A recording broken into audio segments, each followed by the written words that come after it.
चलिए, works of calculation and science. Works of calculation and science में हम chapter number 2 पढ़ रहे थे, जिसका नाम है भिन्न। भिन्न को फ्रैक्शन कहा जाता है, भिन्न का डिफिनेशन, भिन्न का जो टाइप कितना है, सातों टाइप पर हम डिस्कस किए हुए, पिछले क्लास में हम लोग किए हुए थे। अब हम आगे बढ़ते हैं, इस फ्रैक्शन का और क्या क्या काम है। फ्रैक्शन में हम एडिशन करना सीखते हैं।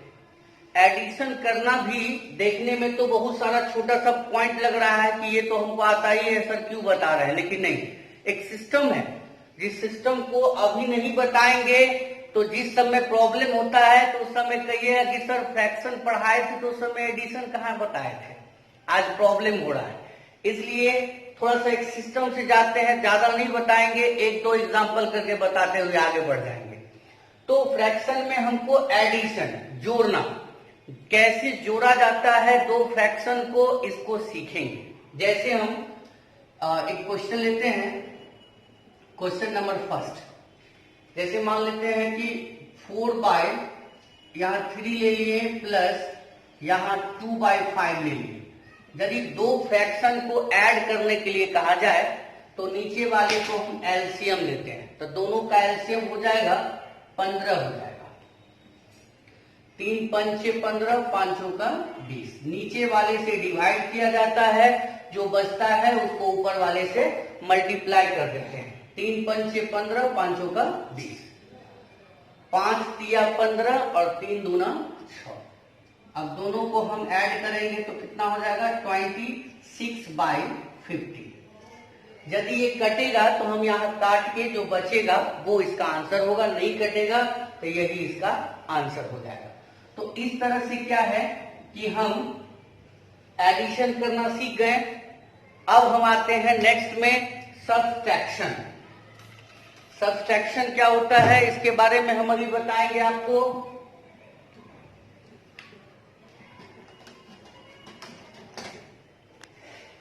अब ऐड करना सीख गए कि दो फ्रैक्शन के बीच हम किस तरह से ऐड करते हैं। अब हम सीखेंगे दो फ्रैक्शन के बीच सब्सट्रैक्ट कैसे करते हैं। तो सब्सट्रैक्ट के लिए सपोज करते हैं यहाँ 5/2 ले लिए, 3/2 ले लिए, तो एलसीएम कितना हो गया 2। 2 कट गया, डिवाइड किए तो बचा 1, तो यहाँ हो गया 5 - 3। तो इसका कैलकुलेट होके आ गया, 5 में से 3 गया तो 2/2। यहाँ देखिए पिछले क्वेश्चन में नहीं कट रहा था तो वहीं छोड़ दिए थे, यहाँ कट के इसका आंसर हो गया कितना, तो यहाँ आंसर हो गया 1। तो आप ऐड सीख गए, सब्सट्रैक्ट सीख गए। अब हम नेक्स्ट चलेंगे आगे, मल्टीप्लीकेशन। तो यहाँ पे हम यही इसका यूज कर देते हैं, मल्टीप्लीकेशन, गुना। गुना का क्या कॉन्सेप्ट है। गुना के लिए हम 2-3 चीज आपको बता रहे हैं। जैसे ए में क्या है कि जैसे मान लेते हैं A/B है, यहां सपोज करते हैं कि B/ यहां D है। तो सबसे पहला आपका क्या काम है कि आप ये देखेंगे कि क्रॉस में कट रहा है कि नहीं। तो यहां क्या देखने को मिल रहा है कि क्रॉस में कट रहा है। दो फ्रैक्शन है मेरे पास, एक है A/B और दूसरा है B/D। तो आप देखेंगे कि दोनों में क्रॉस में कट रहा है कि नहीं। तो क्रॉस में जो कट रहा है तो उसको काट देंगे, और जो बचेगा तो उसको हम ऊपर ऊपर मल्टीप्लाई कर देंगे और नीचे नीचे मल्टीप्लाई कर देंगे, तो हो जाएगा A/D। दूसरा देखिए, ऐसा भी हो सकता है कि कोई दो फ्रैक्शन दिया हुआ हो, यहां पर A/D दे दिया A इंटू यहां पर दे दिया मान लेते हैं कि B/C। तो यहां क्या देखने को मिला कि क्रॉस नहीं कट रहा है। लेकिन जब हम ऊपर नीचे की, एक तो आपको मेथड बताएं कि क्रॉस चेक करना है, कट रहा है कि नहीं, कटेगा तो काट देंगे, और उसके बाद देखेंगे दूसरा स्टेप क्या है कि क्रॉस नहीं कट रहा है। तो ये भी ध्यान रखना है, यदि क्रॉस नहीं कट रहा है तो क्या ऊपर नीचे तो नहीं कट रहा है, अंश और हर, उसको भी काट के आप छोटा करेंगे। जैसे यहाँ कट रहा है तो काट दिए, अब फिर रेस्ट जो बचा जैसे 1 और 1, तो b को 1 से मल्टीप्लाई करेंगे b, c को 1 से मल्टीप्लाई करेंगे c। अब नेक्स्ट आते हैं एक और कॉन्सेप्ट, ऐसा भी हो सकता है कि एक भी न कटे।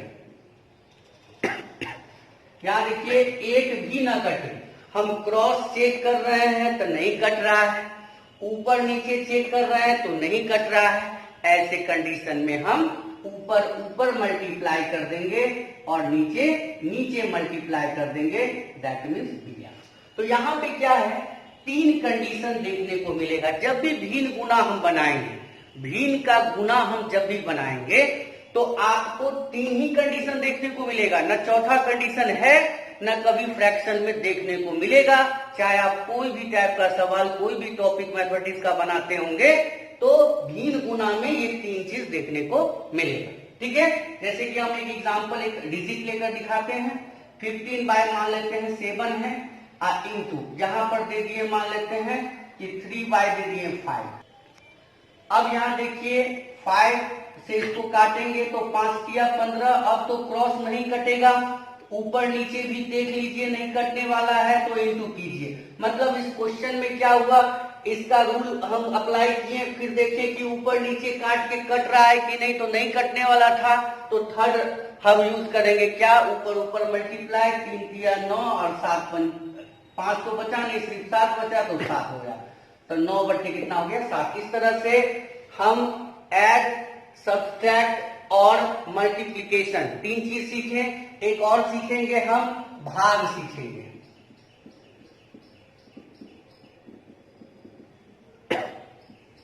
यहां देखिए भाग में हमको क्या सीखना है, जब कोई दो डिजिट, जैसे दो फ्रैक्शन है कि a बाई बी, एक मान लीजिए फ्रैक्शन ये है और दूसरा फ्रैक्शन आपके पास ये है, तो फ्रैक्शन को हम क्या करते हैं, सॉल्व करने के लिए हम फ्रैक्शन को मल्टीप्लिकेशन के फॉर्म में लाते हैं। इसके लिए डिवाइड को जब हम इंटू करते हैं तो ये पलट जाता है, अंश हर के जगह पर और हर अंश के जगह पर, तो यहाँ dy क्या होगा c।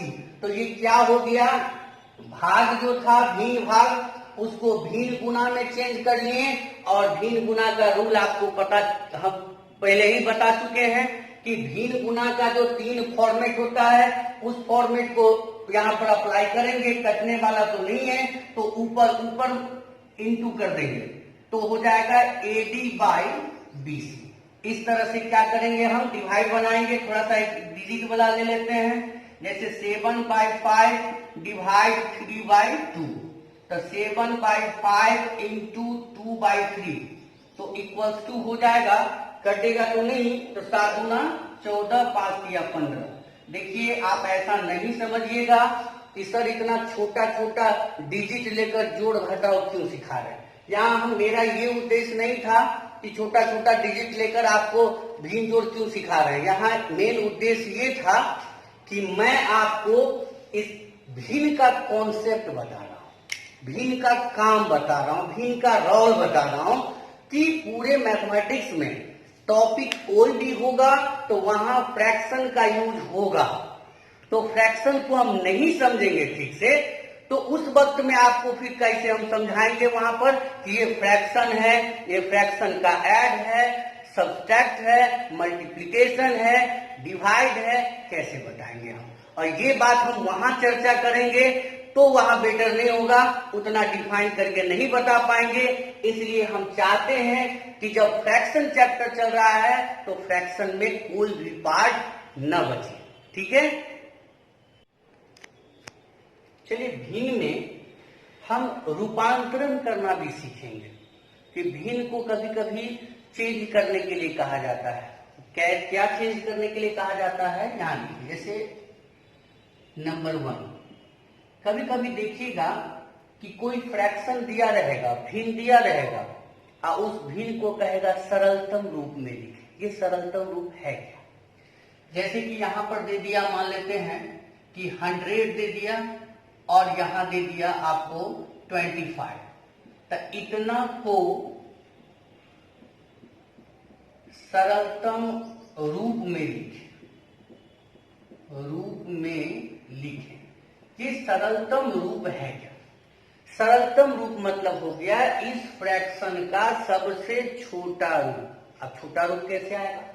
तो इस फ्रैक्शन को क्या करेंगे, हम काटेंगे और काट के छोटा करने का कोशिश करेंगे। जैसे 25 चौका 100 तो 4/1, ये जो आपका फॉर्म हुआ यही आपका सरलतम रूप कहलाता है, उसका सबसे छोटा रूप।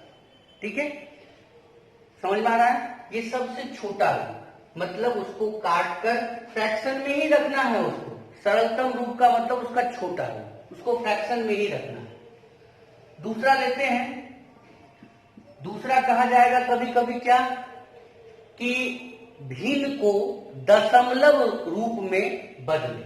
अब दशमलव के रूप में बदले, जैसे कि सपोज यहां पर 5/, यहां 3 दे दिया, इतना को दशमलव के रूप में बदले। अब ये दशमलव के रूप में बदलना है। दशमलव के रूप में बदलना मतलब इस भिन्न को दशमलव के रूप में। तो 5/3 है, तो 3 को हम 3 से क्या करेंगे, 5 में डिवाइड करेंगे और 5 में डिवाइड करेंगे हम यहां पर 3 से, बच गया कितना 2, यहां पॉइंट दिए, यहां 0 दे दिए, 3 छक्के 18 हो गया, फिर 2 बचेगा, फिर 0 देंगे, 3 छक्के 18। यहां देखने को मिल रहा है कि 6 6 6 आ रहा है। That means 1.66666। तो ये जो रूप है, तो इस भिन्न का जो हम चेंज किए हैं, यही भिन्न क्या होता है, दशमलव रूप बदलता है। इसमें भी बहुत सारी बातें हैं, हम आगे भी बताएंगे आपको। यहाँ देखिए, ये दशमलव भिन्न के रूप में बदलना है। हो सकता है कि 25 दिया हो, यहाँ पर 5 दिया, यहाँ पर 25 है, यहाँ पर 50 दिया हो, तो हम 1/2 कर दिए और 1/2 को जब हम कैलकुलेट करेंगे तो 0.5 आएगा। तो ये जो रिजल्ट देखने को मिला, तो इस दोनों में अलग अलग बात है। यहाँ 666 जब आ जाता है, इसी को रेकरिंग करते हैं। हम आगे आप जो पढ़ाएंगे तो उसमें हम इस पर डिस्कस करेंगे। अभी फिलहाल हमको दशमलव के रूप में कैसे आता है, दशमलव के रूप में लाना नीचे वाले डिजिट। तो नीचे वाले डिजिट को क्या कहते हैं, हर, और ऊपर वाले डिजिट को क्या कहेंगे, अंश। इसका मतलब हर वाले डिजिट से अंश वाले में भाग देकर जो रिजल्ट आया दशमलव के रूप में, वही रिजल्ट जो है दशमलव के रूप में रूपांतरण कहलाता है। यहां तक समझ गए आप लोग? एक और चीज में रूपांतरण करने को देखा जाएगा, जैसे कि कहा जाएगा क्या कि दशमलव भिन्न को किसमें, दशमलव वाले रूप को किसमें बदलना है, साधारण भिन्न में बदलना है। जैसे कि यहां दे देंगे, मान लेते हैं कि 2.75 देंगे, 2.75, इसको साधारण भिन्न में बदले। अब ये साधारण भिन्न में कैसे बदलना है, यहां देखेंगे हम। साधारण भिन्न में बदलने का तरीका क्या है कि 2.75 मेरे पास है, तो यहां हम इस पॉइंट को यहां से उड़ाएंगे तो नीचे में 1 देंगे, पॉइंट के बाद 2 डिजिट है तो 2 डिजिट देंगे यहां पे हम। तो यहां 275 बट्टा क्या हो गया, 100। तो ये जो 275 बट्टा 100 हो गया, ये एक साधारण भिन्न हो गया। और इसी भिन्न को हम हर से यदि अंश में भाग देते हैं तो जो रिजल्ट आता है, तो ये रिजल्ट जो है दशमलव के रूप में हो जाता है, तो वो दशमलव भिन्न हो जाएगा। यहाँ पर दशमलव के रूप में देखने को मिलेगा। ये चीज आप समझ गए। अब आप कहिएगा सर इसको काटिए, तो काटेंगे तो वो भी भिन्न हो जाएगा, लेकिन वो सरलतम रूप में हो जाएगा, सबसे छोटा रूप। इसके बारे में भी चर्चा हम लोग कर चुके हैं। तो काट भी सकते हैं उसको, एकदम छोटा से छोटा रूप में भी लिख सकते हैं। और नहीं भी काटेंगे तो ये दशमलव से साधारण भिन्न में बदल गया। ये आपको आ गया इस रिजल्ट में। ऐसे भी छोड़ देंगे तो ये भिन्न के रूप में हो गया, दशमलव तो नहीं बचा ना अब। तो इस तरह से हम दशमलव वाले चीजों को साधारण भिन्न में किस तरह से बदलते हैं ये चीज हमको देखने को मिला। अब आप कहिएगा कि सर अभी भिन्न में छोटा छोटा चीज पढ़ा दिए, 1/2 + 3/5 को सर भिन्न जोड़ निकालना सिखाएं। ऐसी बात नहीं है। जब आप सेकेंड ईयर में जाइएगा तो सेकेंड ईयर में ट्रिगोनोमेट्री पढ़िएगा। ट्रिगोनोमेट्री में साइन थीटा कॉस थीटा के बारे में पढ़िएगा, लेकिन वहां साइन थीटा कॉस थीटा जो पढ़िएगा वहां भी फ्रैक्शन का जरूरत पड़ेगा। देखिए एक छोटा सा example, 1/sin theta plus 1/cos theta, ये क्या देख रहे हैं आप? ये फ्रैक्शन है। ये 1/sin थीटा ये अंश हुआ और ये क्या हुआ? हर। और ये अंश हुआ और ये क्या हो गया? हर। ये जो लिखा हुआ है ये भी एक भिन्न है और ये भी एक भिन्न है। तो इस वक्त में क्या होगा? आप पूछिएगा कि sir sine theta cos theta का एलसीएम क्या होगा? तो साइन थीटा का एलसीएम और कॉस थीटा का आप सोचिएगा कि सर साइन कॉस का हमको नहीं आता एलसीएम निकालने, लेकिन गलती यहाँ इसका नहीं है। ये नहीं आता है तो गलती इसका नहीं है, यहाँ प्रॉब्लम है। 2 और 3 का एलसीएम आपको निकालने आता है। जो 1/sin theta plus 1/cos theta का एलसीएम निकालिएगा, दोनों अलग अलग डिजिट है, दोनों को इंटू करेंगे तो हो जाएगा 6। यहां दोनों को इंटू करके एक डिजिट नहीं लिख सकते हैं। ये एक ए हुआ और ये बी हुआ, तो ए और बी का एलसीएम ए बी, उसी तरह से साइन थीटा और कॉस थीटा का एलसीएम हो जाएगा sine theta into cos theta. यहां देखिए नीचे वाले डिजिट से हम डिवाइड करते हैं तो 2 3 6 3 बचता है। यहां भी डिवाइड किया जाता है, साइन थीटा से दोनों में डिवाइड करेंगे तो साइन वाला पार्ट कट जाएगा और जो बचेगा उसको ऊपर वाले से मल्टीप्लाई करेंगे। तो cos थीटा को 1 से मल्टीप्लाई करेंगे तो यहाँ हो जाएगा cos थीटा। यहाँ cos थीटा कट जाएगा, जो रेस्ट पार्ट बचेगा उसको हम मल्टीप्लाई करेंगे 1 से, तो यहाँ हो जाएगा sin थीटा। तो क्या देखने को मिला आपको कि देखते देखते एक छोटा सा साधारण भिन्न पढ़ा रहे थे और ये भिन्न पढ़ाते पढ़ाते सीधे हम सेकेंड ईयर के ट्रिगोनोमेट्री में चले गए। तो इस एग्जाम्पल को लेने का ये उद्देश्य था कि आईटीआई में एडमिशन करने से पहले आप मैट्रिक पास किए हैं तो कुछ ट्रिगोनोमेट्री जानते होंगे। हम आपको ये इसलिए बताने का कोशिश किए कि एक साधारण भिन्न को उतना आसानी से नहीं लीजिए, इसका रिलेशन बहुत ही विशाल है।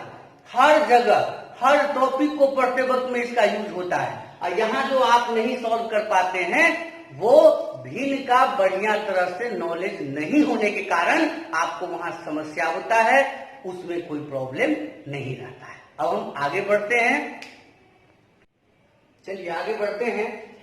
दशमलव भिन्न, डेसिमल फ्रैक्शन। ये जो डेसिमल फ्रैक्शन है ये 2 प्रकार का होता है। नंबर 1 में आता है शांत दशमलव भिन्न और दूसरा है अशांत दशमलव भिन्न।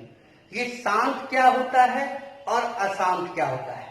कभी कभी क्लास में देखते हैं कि हम बोलते हैं आप लोग को शांति से रहिए, तो बहुत सारे स्टूडेंट शांत हो जाते हैं। वो 2 स्टूडेंट जो है तो अपना हरकत बंद नहीं करते हैं, अपनों को डिस्टर्ब होते हैं औरों को डिस्टर्ब कर देते हैं। उसी बात को ध्यान में रखकर ये दोनों चीज को दिखाएंगे आपको, उसका एग्जाम्पल किसका क्या इफेक्ट पड़ता है। ये जो शांत है ये वही हो गया कि अंश वाले को हर से हम डिवाइड किए तो कहीं न कहीं जाके पूरा पूरी क्या हो गया? कट गया। तो ये ऐसा भी हो सकता है कि दशमलव न भी आए, और ऐसा भी हो सकता है कि दशमलव वाला पार्ट जो है इसमें दशमलव के बाद कहीं न कहीं जाके कटे, जैसे 0.5। तो दशमलव के बाद भी 2 3 4 या 10 स्थान के बाद जाके भी कट सकता है ये, और उससे पहले भी कर सकता है। तो लेकिन कहीं न कहीं क्या है कि अंश से जब हर से अंश में भाग देंगे तो कहीं न कहीं पूरा पूरी कट जाता है। यही चीज यहां देखिए, ठीक इसका अपोजिट। यहां क्या होता है? कटने का नाम ही नहीं लेता है। जैसे आप लोग शांत होने का नाम नहीं लेते हैं, वैसे भी यहाँ क्या होता है कि कटने का नाम नहीं लेता है। जैसे 10 में 3 से जब भाग दीजिएगा ना तो रिजल्ट आएगा 3.33333 ... मतलब कटने का नाम ही नहीं लेता है। और इसमें दो तरह का चीज देखने को मिलेगा इसमें, और ये जो चीज हम लिख रहे हैं उस दोनों में देखिए क्या डिफरेंस है। इस दोनों में एक नया चीज आपको देखने को मिल रहा है। दशमलव के बाद जो डिजिट है कभी 1 आ जाता है, कभी 7, कभी 3, कभी 4, कभी कुछ, तो अलग अलग टाइप का डिजिट आ जाता है। लेकिन इसमें क्या खास बात है कि दशमलव के बाद 3 मतलब अंकों का पुनरावृत्ति हो रहा है, इसी को रेकरिंग कहते हैं। जब दशमलव के बाद अंकों का रिपीटेशन हो तो रिपीटेशन होगा जिस अंक का, उसके ऊपर इस तरह से लाइनअप खींच देंगे, इसी को रेकरिंग कहते हैं। तो ये जो रेकरिंग, तो दो तरह का आसान देखने को आपको मिला। एक देखने को मिला कि किसी सिस्टम के साथ आगे की ओर बढ़ रहा है, और एक जो मिला जिसमें कोई सिस्टम ही नहीं है कि 1 के बाद 2 आएगा कि 3 आएगा कि 4 आएगा, कोई भी डिजिट आ सकता है लेकिन रिपीटेशन नहीं हो रहा है। तो दो तरह का चीज देखने को आपको मिला। तो हम कह सकते हैं कि ये जो अशांत जो दशमलव भिन्न है ये दो प्रकार के होते हैं। एक होते हैं आवर्ती अशांत दशमलव भिन्न, और दूसरा होता है अनावर्ती अशांत दशमलव भिन्न। ये दो तरह का भिन्न देखने को मिला। तो ये जो है भिन्न, ये इसमें रेकरिंग वाले पार्ट को क्या होता है, फिर तोड़कर हम उसको सामान्य भिन्न में, साधारण भिन्न में हम बदल सकते हैं। लेकिन जिसमें रेकरिंग न हो, जो कोई सिस्टम से आगे की ओर न बढ़ा हो, वैसे चीजों को फिर हम उसको साधारण भिन्न में नहीं बदल सकते हैं। ठीक है, इस बात को ध्यान रखेंगे। अब नेक्स्ट जो क्लास होगा उस क्लास में हम आपको बताएंगे कि रेकरिंग वाले पार्ट को हम क्या साधारण भिन्न में बदल सकते हैं कि नहीं बदल सकते हैं। यदि बदल सकते हैं तो कैसे बदलेंगे, इन तमाम चीजों के बारे में हम नेक्स्ट क्लास में डिस्कस करेंगे। धन्यवाद।